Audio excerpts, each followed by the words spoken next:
Salve, salve nação! Chegando aí com um vídeo mais no canal. Somos Fla, corte, somos Fla aqui para você, tá bom? Programa aí da ESPN Brasil falou sobre o Flamengo. Tem coisa aí também sobre o Marcos Braz, tá? Marcos Braz está... Alguma coisa está acontecendo dentro do Flamengo, tá? Você vai acompanhar também sobre o Marcos Braz. Rodolfo Landim, tá? A pressão que cresceu e está crescendo agora sobre Renato Gaúcho e Marcos Braz, o Landim, ele também já está cobrando aí os jogadores para esse jogo de amanhã entre Flamengo e Atlético Paranaense, tá bom? Pela Copa do Brasil. Então, a gente vai acompanhar aqui esse cortes do programa, todos os direitos aí para a ESPN, Grupo Disney, tá? Se você não é inscrito no nosso canal, se inscreva, o botão vermelho está aqui embaixo, é só você descer e fazer parte aí da inscrição do nosso canal.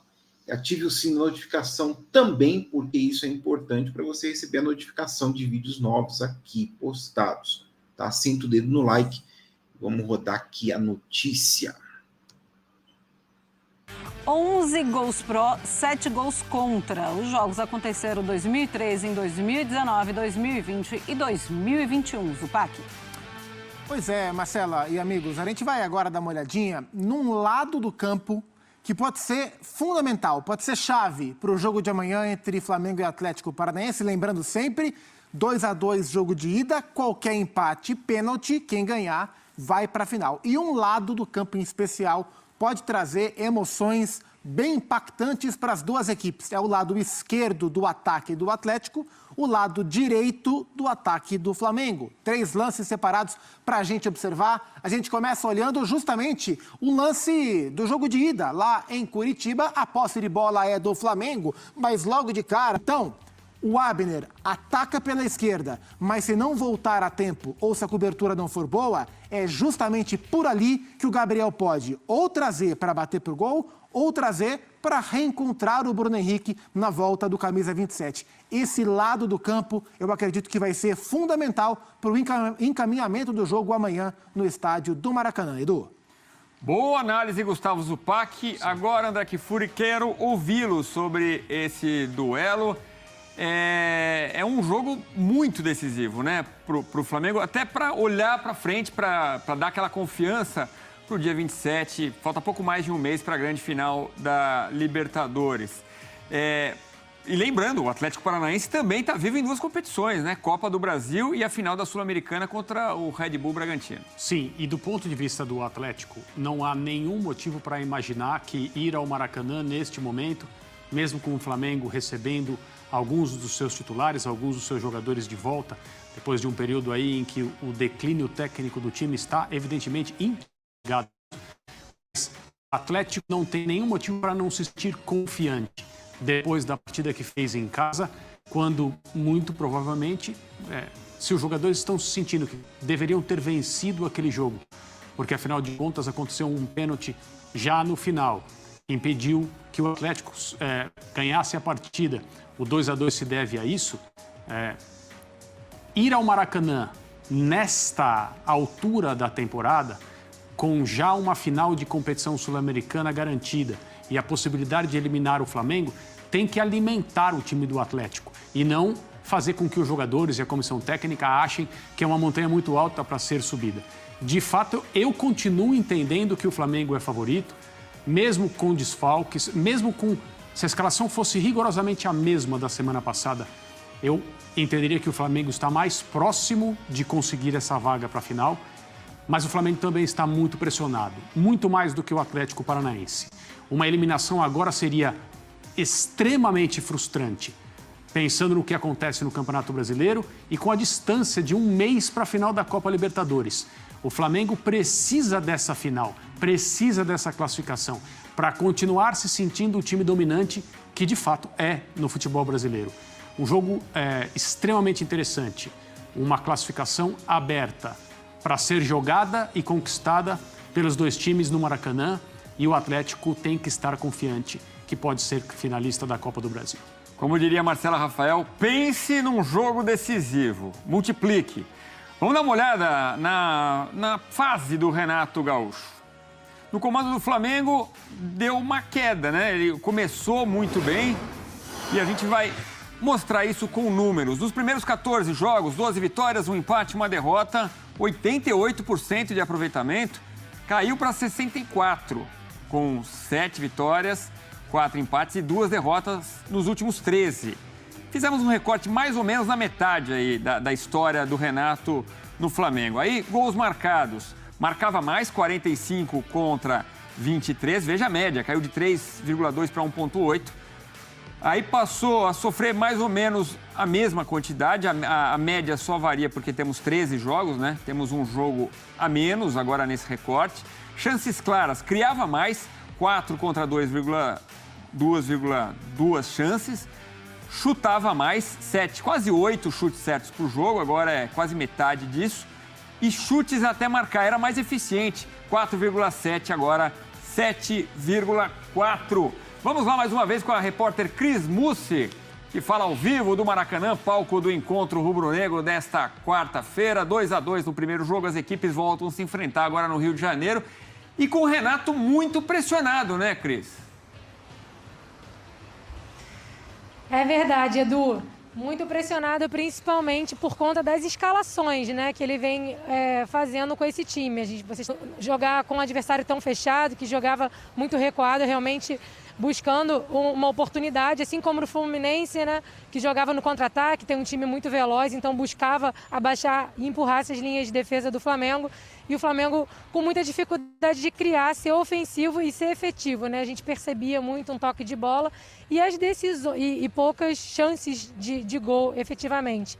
Então o que o torcedor tem pressionado muito, principalmente, é as decisões que ele toma. Como colocou o Gustavo Henrique de centroavante recentemente, num desespero no final do jogo contra o Cuiabá. E na última partida contra o Fluminense escalou pura e simplesmente o Vitor Gabriel no lugar do Gabriel e do Pedro, né, que estavam ausentes, dizendo que não queria improvisar, mas mostrando que já improvisou em outros momentos. O pessoal também pede muito para que ele mude o Andreas para sua posição de origem, jogando como segundo volante. Então ele acaba insistindo muito no esquema tático baseado no Arrascaeta, mas ele ainda não conseguiu encontrar um jogador que consiga substituir de forma efetiva o que o Arrascaeta faz. E, de certa forma, ele não mudou esse Flamengo na forma de jogar nas suas escalações nesse período aí que o Arrascaeta está fora. Então, a pressão em cima disso.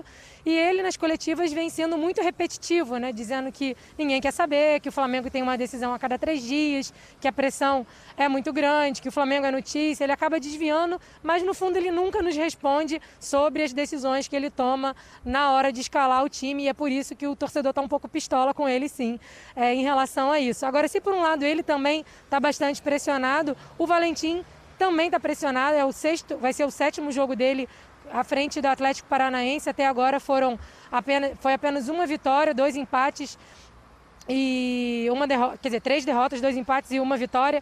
Então, realmente, ele precisa, como você disse aí, mostrar também que o Atlético tem capacidade de passar por esse time do Flamengo e eliminar, como já fez num outro momento. Então, amanhã é um duelo bem interessante, tenho certeza que vai ficar quente aqui no Maracanã. Edu. Valeu, Cris Mussi, que vai dormir no Maracanã, já tem o quartinho dela para acompanhar tudo e pode aproveitar e dar uma volta completa aí nessa bela praça esportiva que é o Maraca. Valeu, Cris. Melhor horário para correr agora que não tem ninguém. Valeu, gente, um beijo. Valeu, um beijo. E também faz menos calor essa hora. Ô, André, a gente falava mais cedo do Bruno Henrique, do Gabigol, que podem mudar e dar uma força grande pro time. Total.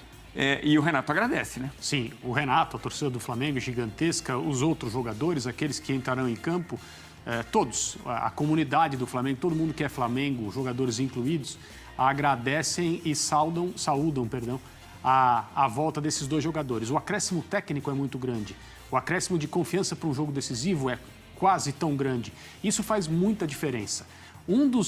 Uma parte do discurso de que não tem nada de muito errado acontecendo com o time do Flamengo. A questão do departamento médico, a entrevista cancelada, a parte da diretoria, é um assunto.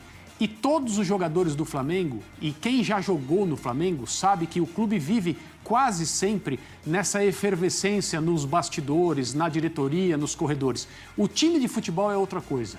E o time de futebol do Flamengo, nas suas melhores condições, claro, é perfeitamente capaz de não ligar para nada disso e fazer o seu trabalho como se as coisas estivessem absolutamente normais fora do campo. Não estão, mas os jogadores não se deixam levar por isso.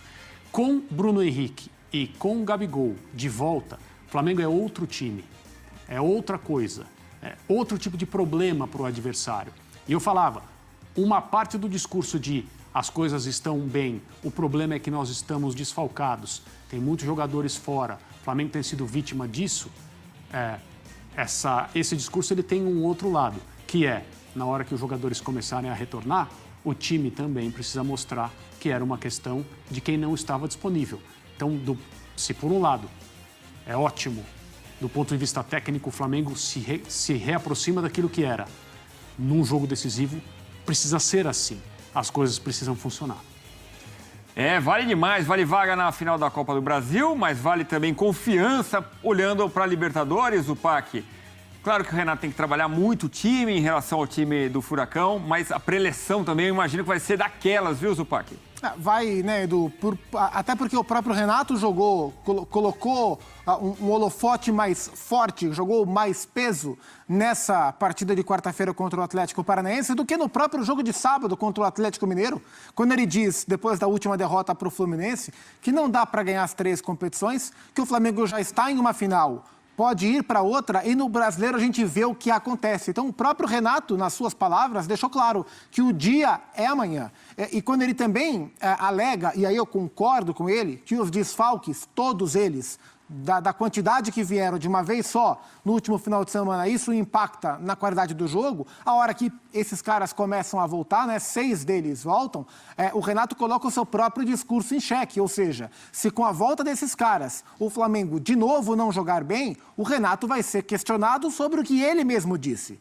O que não quer dizer que ele vai responder sobre, mas ele vai ser questionado sobre, né? Então, todo esse entorno, ele vai para dentro do vestiário, vai fazer parte da preparação, vai fazer parte da preleção, vai fazer parte da maneira que o... Tá aí, então, pedaço do cortes aí da ESPN Brasil, Sport Center, agora da noite, falando um pouco sobre essa pressão sobre o Renato Gaúcho, tá? Time aí, então, que vai enfrentar amanhã o Atlético Paranaense pela Copa do Brasil. E aí, qual a sua expectativa? Qual o seu palpite para esse jogo? Você pode comentar aqui embaixo no nosso vídeo, deixando aí o seu palpite para o jogo que nós estaremos assistindo e torcendo muito para que o Flamengo passe também para mais uma final, tá bom? E sobre o Marcos Braz, Edu, deixa eu ver aqui, porque eu tive que resolver o tema do podcast hoje para poder estrear ele no nosso canal aqui, mas as notícias estão correndo, viu? As notícias estão correndo aí. Parece que o Landim não deixou o Marcos Braz ser entrevistado. Olha só, Flamengo. A entrevista de Marcos Braz foi cancelada por ordem de Landim. A assessoria de imprensa do Flamengo havia anunciado que o vice-presidente de futebol do clube, Marcos Braz, concederia uma coletiva na tarde dessa terça-feira para esclarecer algumas questões, entre elas a lesão do atacante Pedro e as constantes críticas direcionadas ao departamento médico do clube. Quase 2 horas após o horário combinado para o início da entrevista, o clube informou que a conversa com o dirigente estava cancelada e que uma nova data está sendo analisada e será informada, tá? Então, isso aí que está na mídia circulando sobre a entrevista aí do Marcos Braz. Eu vou ficando por aqui, até o próximo corte. Saudações rubro-negras.